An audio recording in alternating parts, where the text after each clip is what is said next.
Hello, hello, hello. And welcome to our privacy aficionados around the world.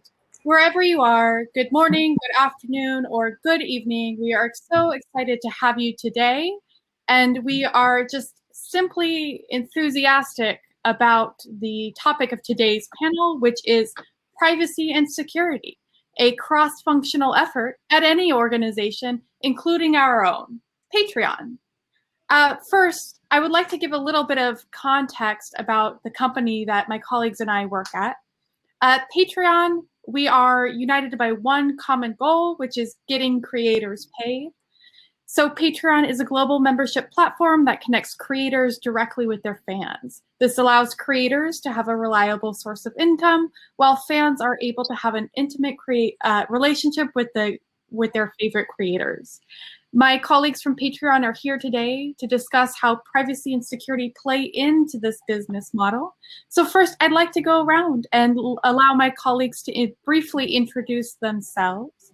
So Paola, if you wouldn't mind jumping off here and giving a brief introduction. Absolutely. Thank you so much, Kate. Hi, everybody. My name is Paola Castro, and I am Technical Program Manager for Security here at Patreon. I'm super excited to be here. And my name is Mara Church. I run the data science team at Patreon, which is the team that equips all teams at Patreon and creators and patrons with the data they need to make great decisions.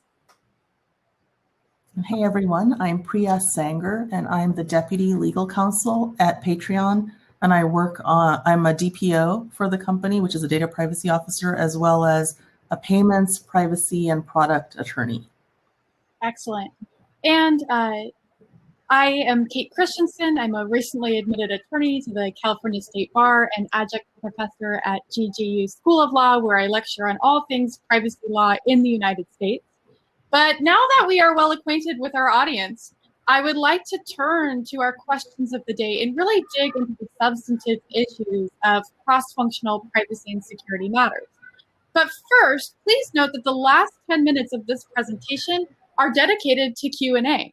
So if you hear any interesting points by our panelists throughout this presentation, please feel free to pose a question in the chat, and we will definitely get to those within the last 10 minutes of this presentation. So to kick things off, I want to talk a little bit about security management as a cross-functional effort. And what's so special about our panelists that we have here today is each of our panelists represent a different department within our organization. So I think we can really speak to the cross-functional nature of security management. So first, Paola, if you wouldn't mind, can you kick us off here and tell us how you support information management in your role at Patreon? Absolutely. So being a TPM for security has definitely been really, really awesome during this time of COVID, because my specialty techniques and tasks of facilitating conversations have come into play. I definitely am the one to go to track the right person down and get them in the right, I was going to say conference room, but in the right Zoom meeting, to make sure that they have the communication that they need in order to get projects started, pinpointed, and finalized. That's excellent. That's an undeniable role in facilitating privacy and security between teammates at Patreon. Priya and Mara, do you have any other ways that you see privacy and security in your roles that you want to add on? Yeah, one of the things I try to do is kind of reinforce to all the teammates, especially within data science and the folks that we work with, that we play a role in privacy and security. Even if it's not like in your job description as a data scientist, you're still expected to uphold our privacy and security standards and our roadmap. And so trying to reinforce that from day one with my team. I also like this idea of like having the eyes and ears across the organization as a cross-functional leader. So like if I'm in a meeting and we're not talking about privacy and security, and maybe we should be, part of my role is to cross-functionally be like, hey, maybe we should involve Priya here, or maybe we should involve the security team. And so kind of having that, like almost, listening into those conversations, making sure that we're involving the right people at the right time is one of the ways that I've approached that. Add that when I first started at Patreon, the GDPR was about to go into effect in 4 weeks. And I had about 4 weeks to figure out if we were ready and where all the data was in our company, and do we, understand where everything is. And anyway, we scrambled to comply, and I think we did a pretty good job given the time frame we had. But I've found for GDPR, CCPA, and other privacy legislation, there's a lot more of that happening. And so my role has been to make sure that our company knows when these rules come into play, and to reach out and let stakeholders know in an easy and understandable way, which for lawyers is sometimes hard, but to make it easily digestible. That's an interesting point that you bring up, Priya. Not only do we need to communicate the various laws and regulations we have to comply with, but we need to create a sense of buy-in across the organization. How do you see yourself effectively communicating the need or the importance of privacy and security at Patreon? Wow, that's one of those easy softball questions, actually secretly hard to answer. But I have found that in a variety of ways, like people learn in different ways, and communication, there's so many tools to communicate now, especially now that we're remote and there's a pandemic raging. Well, hopefully not fully raging, hopefully ending soon. But there are a number of ways we communicate, like through Slack, through informal meetings, through trainings. We have lunch and learns at Patreon where people talk about topics of the day that are important to us. So at those kinds of meetings, and also at stakeholder meetings, like having cross-functional group meetings as well. So again, we try and make sure everyone feels a stake in it. I think, was it Maura who said that? And also Paula was saying this. It's important that everyone know that they play a role in the privacy and security of the company. One other really concrete thing I think we've done to effectively communicate this need is like Stardom early, like when an employee comes in doing a security onboarding, talking to employees about privacy from day one, so that they kind of already know that, hey, if you come to Patreon, this is a place where this matters. And we have teams that are going to help you learn what it means and help you learn what it looks like in your day-to-day job. But just kind of setting the expectation from day one that this is important, this is a priority, so that the second a new hire enters the building, they're like beginning to think about ways they can contribute to our security and privacy initiatives. To that, Maura, in that Security 101, we really emphasize the no shame culture that we want to make sure is contagious throughout. There's no shame. This is a shared responsibility, and we all want to attack this from every point, every direction, so that we make sure that we cover all our bases. Yeah, one thing I think we've seen there in with security especially is employees can feel nervous about bringing something up around saying like, hey, I think this is a phishing email, or oh, I'm not sure if this is a security issue, but maybe it is. And I find that the way you respond as a leader to the people bringing those up is really important, because you want to positively reinforce, like, thank you for bringing this to my attention, like, thank you for sharing this email or this potential vulnerability. And that positive reinforcement then makes people more likely to share things and get you a kind of broader sense of and exposure maybe. I'll even add to that, to what Maura was saying. As a legal team at Patreon, we try and say yes as much as possible. It's hard sometimes with privacy and data security to say yes all the time. So we try and find ways to make things happen for people in a safe and secure way. So we say yes, and you need to do this, this, and this to do it. So we try and make it that way. And we also, like you were saying, Maura, reward, and Paula, we try and reward people for coming to us, because, hey, we're all in it together and we want to make our platform safe. We want people to have an understanding of how privacy works, and we want to put users first. So I think we all have that in common, and we can all work together with that goal. What I'm hearing from our panelists today is a theme of unity in a lot of different contexts, right? So it's unifying the company behind this mission of privacy and security, meaning there's not one person responsible for the whole privacy and security system, but also bringing employees together, unifying them over different channels, whether that's Slack or email or company presentations or company trainings. So I think this concept of unity is really important. But as we all know, companies change over time, and Patreon definitely has. We've gone from a small startup to a robust international company. And as our company changes, of course, the internal dynamics change and our needs change as a company as well. And Mara, I know you've been at Patreon for quite some time. You've got a great tenure. And I'd like to know, how do you prioritize something like security and privacy in a growing and scaling startup? Yeah, I'm excited to like be for Patreon to be at security because they have security, because like I don't think this is something we would have done 6 years ago. I don't think we were thinking about it as much as we should have. Patreon had a very public hack that happened back in 2015, and it was really this reckoning moment of saying like, wow, we need to prioritize this. Like, we need a head of security, we need a security team, we need to be thinking about data privacy. And I think what's challenging about prioritizing it within a growing startup is you can't, when you're 50 people, put in place a like super robust and mature and process heavy security and privacy process, because it will slow you down. And you have to find that right balance of like building with speed and getting to market, which is very important for a startup, versus moving slowly and carefully and thoughtfully and being secure and private in what you're doing. And so I think that that's the key question as a leader to ask is like, what's the right measure and initiative for the scale that we're at now? And again, now that Patreon is global and we're pretty large, like we have these teams, we've invested in them, and we have much more process around it. But as you think about doing that in a scaling startup, you have to think about like, what's the right tool for this moment? Because it might not be a like super full company rollout security initiative.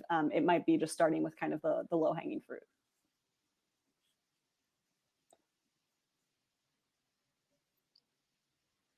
Just to add to what Mara was saying, I think that we're definitely in the stage where we're actioning on this need for security around Patreon, and our team is hoping to grow from 3 to 20. So please check out those careers that we posted, those job openings that we posted to everybody.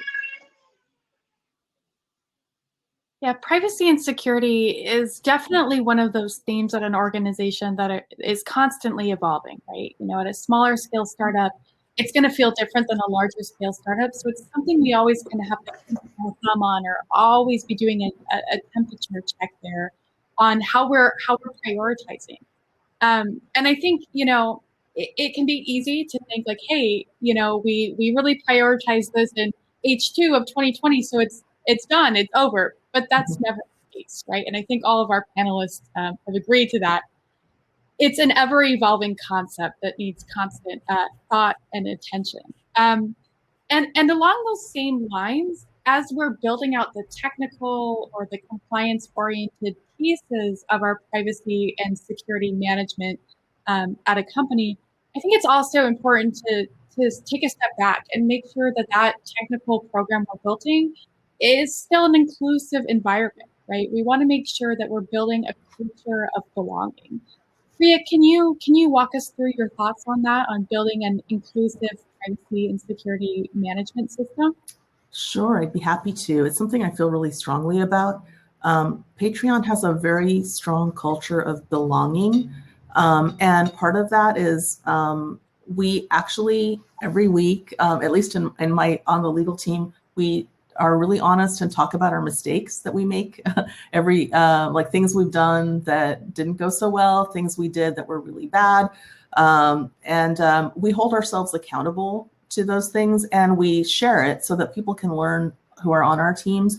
And I know that seems like that may not be inclusion, but it strangely is, because you really feel bonded to people when you get to know their weaknesses, even or alleged weaknesses. So I think that's a big thing. So we hold ourselves accountable for our own behavior. We also hold ourselves accountable for DE&I. We have trainings that we take every month. You know, we're a company, and every company is somewhat flawed, right? We're striving to be the best that we can be. And I feel like Patreon is one of the best companies I've ever worked at for DE&I, because we constantly ask ourselves, are we doing the right thing? Are we being the best we can be? So I think that's a big thing. Also, when we're hiring, we hire based on values and not what school you went to, and not like, oh, they think just like me, so I want to hire them. No, no, no, no, no. We don't want that. We want to hire based on people who are really good at what they do, of course, but also bring a fresh view to the table. People who are kind, who want to do the right thing, who are action oriented. Those are the things you find in all kinds of people who don't look like you and who do look like you. So we want to hire that way, and that's really important to us. And we work on our brand internally, which means, and Kate, you've been a really big proponent of this. Kate sent out a newsletter for the legal team, legal policy and compliance teams, that has made everyone feel really close to legal, because a lot of issues are raised in an informal manner through that newsletter. And I feel like people ask us things that they wouldn't before that newsletter came into being. So I am really appreciative of that. And those kinds of touches really make us an inclusive place to work. Yeah, I agree with your point that Patreon has a commitment to DE&I, and the way I see DE&I is similar to the way I see our privacy and security management, right? It's an ever-evolving system, and the work is never done. The thing I've appreciated about Patreon is our commitment to an evolving DE&I program. And I think that really is a way that we commit ourselves to having an inclusive environment. Yeah, I think one of the things there too on inclusion, especially as it relates to security and privacy, is one of our core behaviors is be curious. And I think that the way that kind of shows up in employees is that we don't get upset at people for asking questions. And the way we phrase this on the data science team is we don't feign surprise. Like if someone asks a question, we're not like, oh my God, how could you not know this data fact? Or if someone asks a question about security, we don't say, oh, how could you not know that this is what we should be doing? How could you not know this is best practice? Because you want to positively reinforce employees for asking those questions and helping us evolve, right, on the inclusion side and with security and privacy. And so I think that's a core part of the culture where you feel like you can have a bigger role in contributing to privacy and security and to data reliability and all of that if you feel like there's an open place for you to ask those questions and to be like on that learning journey with all of these employees that are kind of by your side. So I think that's a really core part to cultivate inclusion, is like bringing people along, encouraging them to learn, and making sure that they feel rewarded for asking questions and getting more insight. Personally speak to what Mara's point, the point that Mara is making, because I joined Patreon not too long ago, and it's been super easy to catch on to that friendly and helpful vibe that Patreon really promotes. And then just speaking from somebody who works within security, I think that we try to be inclusive by sponsoring conferences like these. And also in the future, we're looking into sponsoring another conference called Lesbians in Tech, which I think is awesome, because our point is to make sure that everybody has an opportunity to know who we are and to feel welcome. Thank you all for your insights around inclusivity. And I think we're all committed to making Patreon an inclusive environment aligned with the Day of Security mission here. And, you know, I noticed that we're kind of at the end of the question portion here, but I would love to hear from any audience members out there who have questions for our great panelists here. I think it's a rare opportunity to have someone from data science, security, and legal on the same panel. So we are here. It's an Ask Me Anything style. Any sort of cross-functional tips or techniques you've been dying to ask, please let us help you.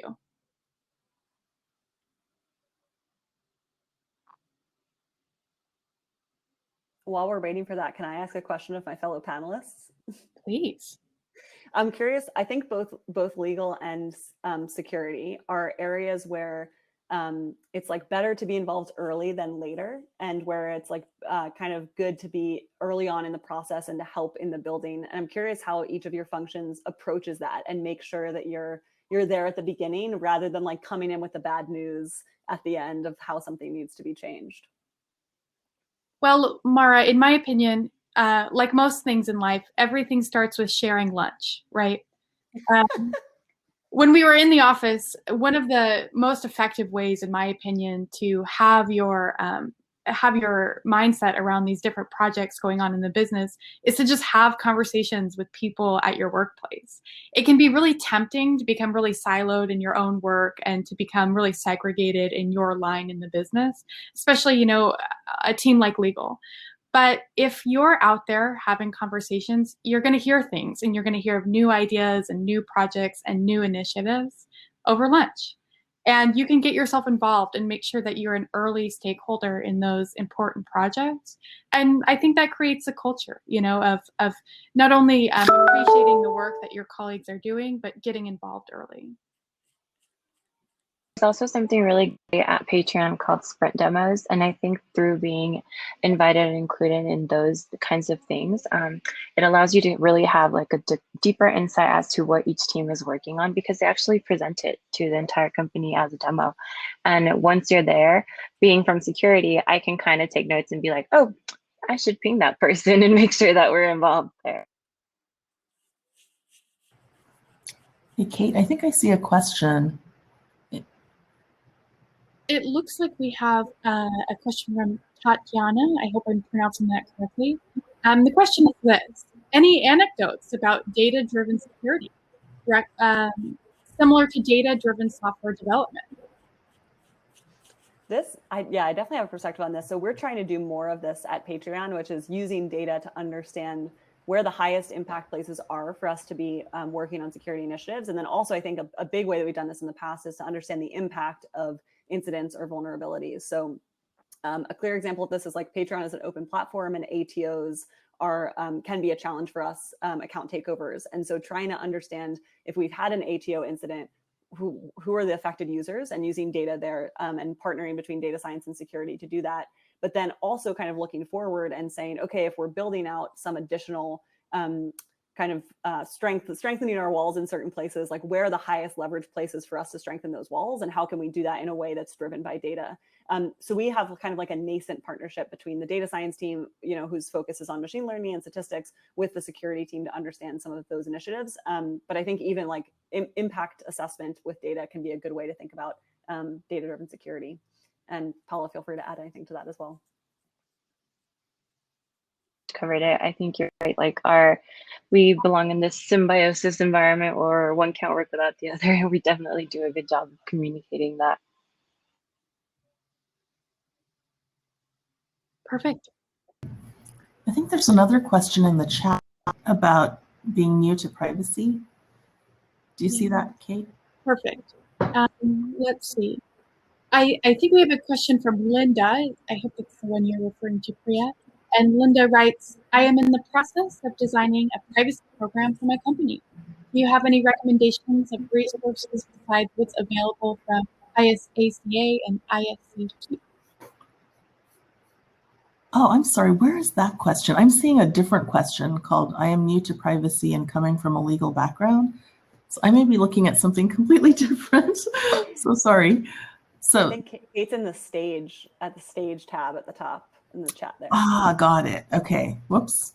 I don't want to leave, so I won't go there. Don't leave us yet, Priya. Okay, so I'm sorry. Could you repeat the question? Sure. The question is, I am in the process of designing a privacy program for my company. Do you have any recommendations of resources besides what's available from ISACA and ISC2? I can certainly tell you what we did to create a privacy program. We actually met with some consultants to start the program. Their name was ALEADA, A-L-E-A-D-A, consulting here in San Francisco. They helped us begin the privacy program, but I think there are any number of ways you can actually create a program, like reach out to colleagues who are in-house and see how they started their programs. I think consulting, I don't know if you're a lawyer, the person who asked the question is a lawyer or not, but working with the legal team and the privacy and, data security and data science teams in your company, I think you could come up, have a working group and come up with a program that way. It helps when you have a lawyer, I think, as part of the team, because they can tell you what the legal requirements are, and that will often help with the privacy program requirements. And Kate, you may have some answers on this too. Yeah, I have really leaned towards the International Association of Privacy Professionals for a lot of resources, shortened as IAPP. They have a great set of practical resources. Also, various law firms will post really helpful blogs or tools on practical tips for building out a privacy program. But there is nothing better than picking up a phone and calling someone in your network and having, another conversation over lunch or via Zoom in these modern times. Because I think those dealing with it every day do have a really great understanding and do know best in terms of building out a privacy program. So hopefully those resources are helpful. And I think Sherry writes in with another question. She, I'm sure, knows of IAPP because she writes, let's see, I am CIPP US certified and have had a few opportunities for contract work, but been struggling to land a permanent role. Any advice? Yeah, I have some advice. I would actually I would do a few things. I would tell all my friends I'm looking for a permanent role as a privacy lawyer. And you'd be amazed how many times people or don't even know that well who'll hear of a privacy role will recommend you for that role or alert you to the opening. I would also give talks on privacy. And I think that's a really good way to meet people. Like I actually met Kate on a panel before she came to work at Patreon, and she reached out to me and asked, hey, do you have any legal internships in the privacy field? And I was like, hey, Colin, our head of legal, let's create an internship. And now she's a lawyer working for us. So as you can see, it's actually these networking things where you kind of make yourself a little uncomfortable and go out of your comfort zone and ask for help or ask if there are opportunities there. Sometimes there isn't one there already, but you can have one created for you by someone you're asking. I'd like to open this question up more broadly to our other panelists as well. Do you have any advice for those seeking opportunities in the engineering or data science realm? Yeah, key thing I try to think about is like finding what you're really excited about. And maybe I'm just very excitable and I'm an optimist. So I love this idea of like finding what energizes you, especially in data science. There's so many different applications of data science. You could be in healthcare data science or fintech, or you could be in the arts like Patreon. And so I think finding what kind of lights you up and looking for roles within that space is always a great place to start. And then I think that understanding the spectrum of roles available. So like for data science, for example, you have some like very heavy machine learning focused roles. You might have some more analytics, kind of business intelligence roles. So understanding that spectrum, usually by like reading a bunch of blog posts or talking to folks within the fields, can be useful, because similar to like security and law, there can be so many different roles within like one broader function. So understanding what those roles are and then which ones are available at each company is a helpful place to start.